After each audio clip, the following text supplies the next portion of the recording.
اور ان سے کہا کہ اگر آپ دونوں کی رائے میں ان کے درمیان علیحدگی کر دینا ہی مناسب ہو تو علیحدگی کر دیں۔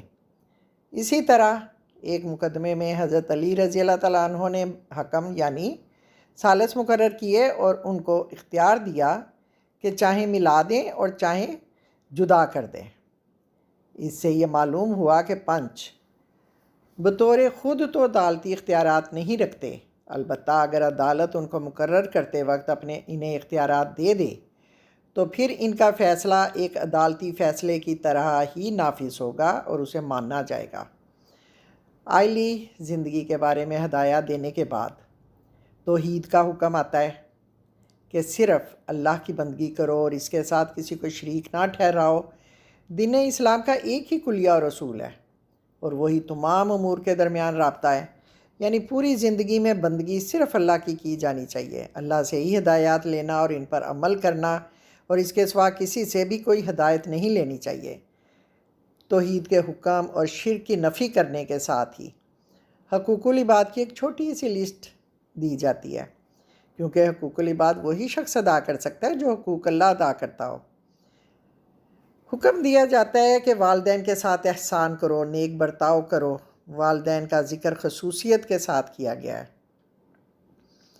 مشکات میں حضرت ابن عباس سے روایت ہے کہ حضور صلی اللہ علیہ وآلہ وسلم نے فرمایا، ماں باپ کے ساتھ حسن سلوک کرنے والی اولاد جب بھی رحمت کی نظر سے ماں باپ کو دیکھے تو ہر نظر کے عوض اللہ تعالیٰ اس کے لیے مقبول حج کا ثواب لکھ دیتے ہیں۔ صحابہ نے عرض کیا، اگر روزانہ 100 بار اسی طرح دیکھے تو آپ نے فرمایا، ہاں، اللہ بہت بڑا ہے اور بہت پاک ہے۔ پھر اس حکم کو رشتہ داروں تک وسعت دی گئی۔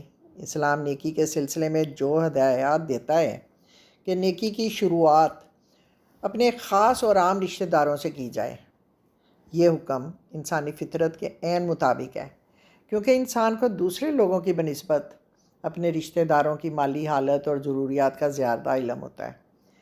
آپ کے چچا ابو طالب کی معاشی حالت اچھی نہیں تھی، تو اس لیے حضور پاک صلی اللہ علیہ وآلہ وسلم نے ان کے بیٹے حضرت علی رضی اللہ تعالیٰ عنہ کی کفالت اپنے ذمہ لے کر اپنے چچا کی ذمہ داری کا بوجھ کم کیا تھا۔ آپ صلی اللہ علیہ وآلہ وسلم کی سیرت پاک سے یہ بھی معلوم ہوتا ہے کہ آپ نے اپنی پھوپھیوں کی بھی مالی مدد کی تھی۔ حضور صلی اللہ علیہ وآلہ وسلم کا ارشاد ہے کہ مسکین کو صدقہ دینا ایک ثواب ہے اور قرابت دار کو صدقہ دینا 2 گنا ثواب ہے۔ اس کے بعد پھر یتیموں اور مسکینوں کا ذکر ہے، چاہے یہ یتیم اور مسکین دور رہتے ہوں، اس لیے کہ ان کی ضرورت بھی زیادہ اہم ہوتی ہے اور ان کا خیال رکھنا سب سے زیادہ ضروری ہے۔ انسان کا سب سے قریبی تعلق اپنے والدین اور پھر رشتہ داروں سے ہوتا ہے۔ یتیموں سے حسن سلوک کی اہمیت اسی بات سے ظاہر ہوتی ہے کہ اس کا ذکر والدین اور قرابت داروں کے ساتھ آیا ہے۔ رسول اللہ صلی اللہ علیہ وآلہ وسلم نے فرمایا، مسلمانوں کا سب سے اچھا گھر وہ ہے جس میں کسی یتیم کے ساتھ بھلائی کی جا رہی ہو، اور سب سے بدتر گھر وہ ہے جس میں کسی یتیم کے ساتھ بدسلوکی کی جاتی ہو۔ اس کے بعد رشتہ دار پڑوسی، پھر اجنبی پڑوسی، ان سے ایک جیسے سلوک کا حکم ہے، ان کے درمیان تخفیف نہیں ہے۔ مسلم میں حضرت انس رضی اللہ تعالیٰ عنہ سے روایت ہے کہ آپ صلی اللہ علیہ وآلہ وسلم نے فرمایا، کوئی مسلمان نہیں ہے جب تک کہ وہ اپنے ہمسایہ کے لیے وہی بھلائی نہ چاہے جو اپنے لیے چاہتا ہے۔ ایک اور حدیث ہے کہ آپ نے فرمایا، جس کو یہ پسند ہو کہ خدا اور اس کا رسول اس کو پیار کرے، یا جس کو خدا اور رسول کی محبت کا دعویٰ ہو، تو اس کو چاہیے کہ وہ اپنے پڑوسی کا حق ادا کرے۔ اس کے بعد پہلو میں رہنے والے ساتھی جو کبھی کبھار ملتے ہیں اور ہم نشین دوست بھی ہیں، جو حضر اور سفر دونوں میں ساتھ رہتے ہیں، پھر وہ مسافر جو اپنے اہل و عیال سے دور ہوں، یہ ایسے شخص بھی ہو سکتا ہے جس سے کہیں بھی ملاقات ہو سکتی ہے، شاپنگ کے دوران، سفر کے دوران کوئی شخص آپ کا ہم سفر ہو سکتا ہے۔ ان کے ساتھ بھی نیک برتاؤ کا حکم دیا گیا ہے اور انہیں تکلیف دینے سے منع کیا گیا ہے۔ اور پھر ان غلاموں کا حق ہے جنہیں حالات نے غلام بنا دیا ہے، لیکن ہیں تو وہ بہرحال انسان ہی۔ ارشاد نبوی ہے، اگر کسی کے ہاتھ میں اللہ نے اس کے بھائی کو دیا ہو تو اسے چاہیے کہ جو خود کھائے وہی اسے کھلائے اور جو خود پہنے وہی اسے پہنائے۔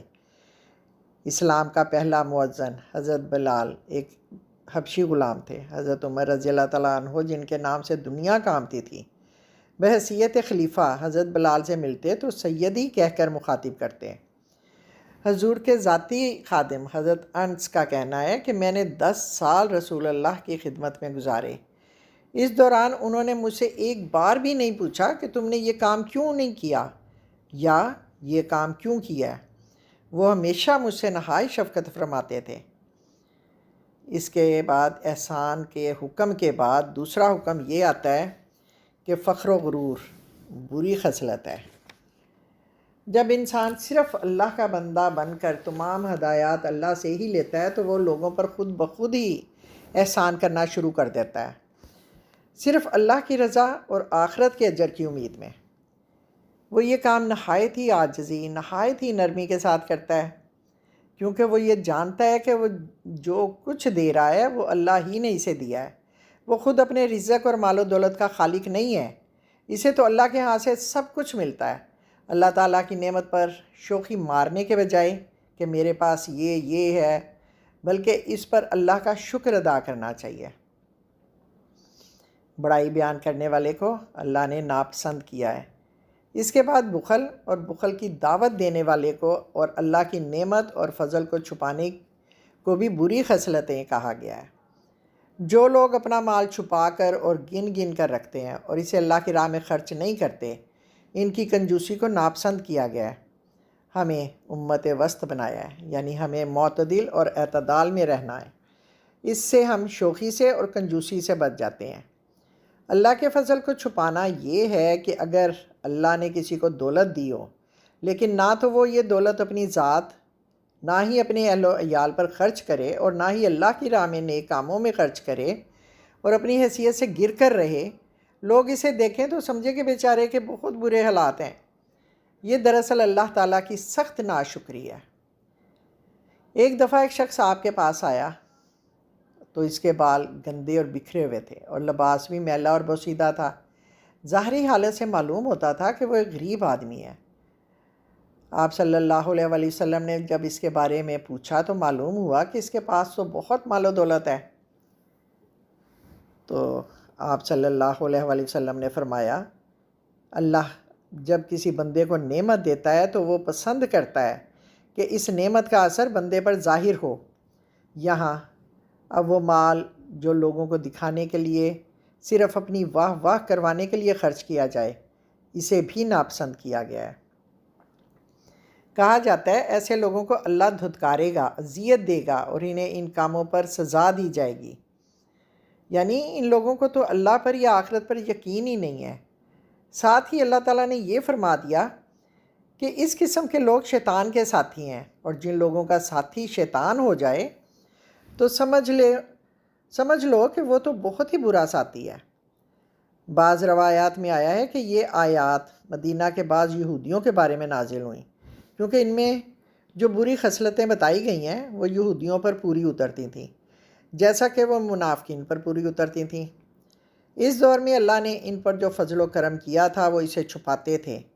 اس سے مراد یہ بھی ہو سکتا ہے کہ جو سچائی انہیں دی گئی تھی، جو حق بات انہیں بتائی گئی تھی، وہ اسے چھپاتے تھے۔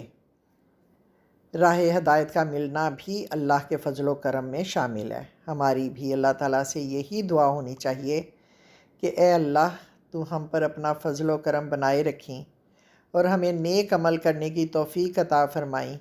آمین ثم آمین، فی امان اللہ۔